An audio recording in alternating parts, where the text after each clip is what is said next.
1000 ரூபாய் எல்லாருக்கும் சொன்னீங்க.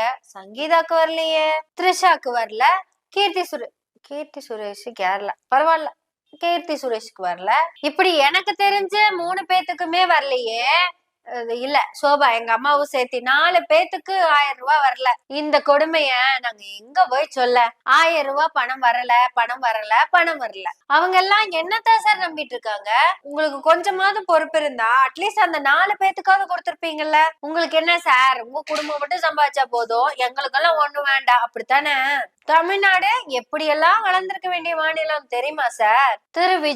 திரு விஜய் அவர்களே, தமிழ்நாடு வளர்ந்திருக்கா இல்லையா அப்படிங்கறத முதல்வர் தான் சொல்லணும்னு அவசியம் கிடையாது. நீங்களே பல இடங்கள்ல சொல்லியிருக்கீங்க.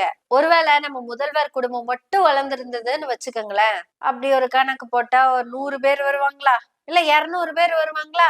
200 கோடி ரூபாய் சம்பளத்தை விட்டுட்டு வர்றீங்க சார் நீங்க. 200